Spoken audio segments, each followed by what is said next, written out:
గుడిసె కృష్ణమ్మ గారు తెలుగుదేశం పార్టీ ముఖ్య నాయకులు. వారి ఆధ్వర్యంలో, వారి నాయకత్వంలో గుడిసె ఆది కృష్ణమ్మ గారి యువసేన లేదా స్వచ్ఛ ఆదోని అనే పేరు మీద గ్రామానికి వెళ్ళి సుమారుగా 80 మంది గ్రామాలను సందర్శించి అక్కడ స్వచ్ఛాంధ్ర స్వచ్ఛ భారత్ని ఆదర్శంగా తీసుకొని ఆ గ్రామాన్ని శుద్ధి చేయడం, అక్కడ ఉన్నటువంటి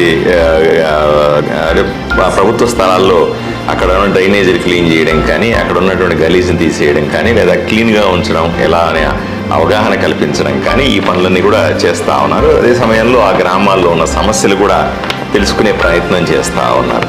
నిన్న బల్లేకల్లో ఈ స్వచ్ఛ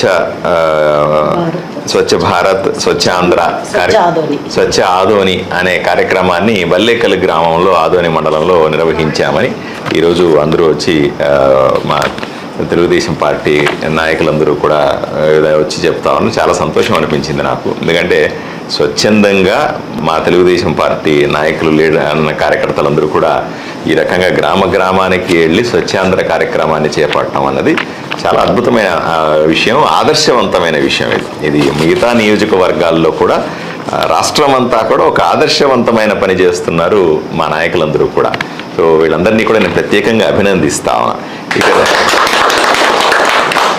బల్లేకల్ గ్రామానికి సంబంధించి 2-3 విషయాలు వీళ్ళు చెప్తా ఉన్నారు. ఒకటి, మంచినీళ్లకు సంబంధించిన సమస్య, మంచినీళ్లు డ్రైనేజీల్లో నుంచి బయటకు వస్తున్నాయన్న సమస్య, అలాగే పూర్తిగా కాలవల్ని నిర్మించలేదు, క్లీన్ చేయలేదు అనే సమస్య, అలాగే వాళ్ళకి కావాల్సిన ఒక బ్రిడ్జి సంబంధించి, అంటే వర్షానికి అక్కడ గుంతల నీళ్లు చేరుతా ఉన్నాయి, ఒక బ్రిడ్జి అవసరం ఉంది అనే సమస్యని చెప్తా ఉన్నారు. ఆదోని 43 గ్రామాల్లో కూడా, ఆదోని మండలంలో 43 గ్రామాల్లో కూడా ఇవే ప్రధాన సమస్యలు. నేను దీనికోసమే అసెంబ్లీలో గొంతు చించుకొని పోట్లాడతా. ఎందుకంటే తాగడానికి నీళ్ళు లేవయ్యా ముర్రో అంటే 10-15 రోజులకు ఒకసారి నీళ్ళు ఇస్తా, దాన్ని కూడా డ్రైనేజీల్లో నుంచి కనెక్షన్లు ఇస్తా, ఆ మురికి నీళ్ళు దాంట్లో చేరిపోయి రోగాలు వస్తే ఆ డబ్బులు ఖర్చు పెట్టలేక హాస్పిటల్లో పాలయ్యి ఆరోగ్యాన్ని పాడు చేసుకుంటున్నారా. అదే సమయంలో డ్రైనేజీలు కట్టలు లేవు, మాకు డ్రైనేజీలు పరిస్థితి లేదు. అరాకొర నిధులు ఉన్నాయి. ఇప్పుడు జిల్లాకు నిధులు వస్తాయనుకోండి, జిల్లా నుంచి ఆదోనికి నిధులు రావాలి కదా, అరాకొర నిధులతో మేము అల్లాడిపోతా ఉన్నాం. ఈ 30 ఏళ్ళుగా ఎవరు పట్టించుకోలేదు దీన్ని. ఇప్పటికిప్పుడు రామంటే కూడా రావు. కాబట్టి ప్రయత్నం చేస్తాను, గొంతు చించుకొని అరుస్తాను. నేను ఒక పక్క అరుస్తాను, మా నాయకులందరూ కూడా ఒక పక్క అరుస్తూ ఉన్నారు.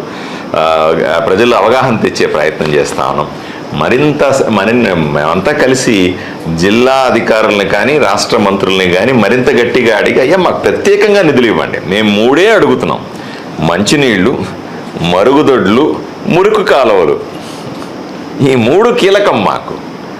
ఈ మంచినీళ్ళు లేకుండా పోతే ఎట్లా మనిషి బతుకుతాడు? పశువులు కూడా బతకట్లేదు. మేము పశువులు పెంచుకోవడం ఎక్కడ పెంచుకుంటాం? అందరూ చెప్తారు ఇంటికి ఒక ఆవు పెట్టుకోండి అంటారు. ఇంటికి ఒక ఆవు పెట్టి మనుషులు తాగడానికి మంచినీళ్ళు లేవు ముర్రో అంటే పశువులు తాగడానికి ఎంత ఇబ్బందో ఒకసారి ఆలోచన చేయండి. మరుగుదొడ్లు లేవు. ఏ గ్రామానికన్నా పోండి, ఏ వార్డుకన్నా పోండి, అయ్యా నువ్వు ఏమీ చెయ్యొద్దా, నువ్వు మాకు మరుగుదొడ్లు కట్టించి చాలు అంటారు. ఇంతకంటే దారుణమైన నియోజకవర్గం రాష్ట్రంలో కానీ దేశంలో కానీ ఉంటుందా అంటాను నేను. మురికి కాలువలో ఎప్పటికప్పుడు క్లీన్ చేయక పాపం వాళ్ళకి జీతాలు ఇవ్వడానికి జీతాలు లేవంటున్నారు. గత 5 సంవత్సరాలు ఈరోజు సర్పంచ్ అకౌంట్లో నేరుగా నరేంద్ర మోదీ డబ్బులు వేస్తా ఉంటే ఆ సర్పంచులంతా ఎవరు? వైఎస్ఆర్సీపీ నాయకులు. వాళ్ళు పాత బిల్లు పెట్టుకొని ఆ డబ్బులను తినేస్తా ఉన్నారు తప్ప గ్రామాల్లో పని ఎక్కడ చేస్తూ ఉన్నారు? ఇది గొంతు చించుకొని అరుస్తూ ఉంటే కూడా ఎవరు వినే పాపాన పోవట్లేదు. తప్పనిసరిగా దీన్ని కలెక్టర్ దృష్టి తీసుకెళ్తాను, మంత్రి దృష్టి తీసుకెళ్తాను. మీరు చేస్తున్న పని నేను నిజంగా పైన మంత్రులకు కూడా కలెక్టర్ కూడా చెప్తాను. తప్పనిసరిగా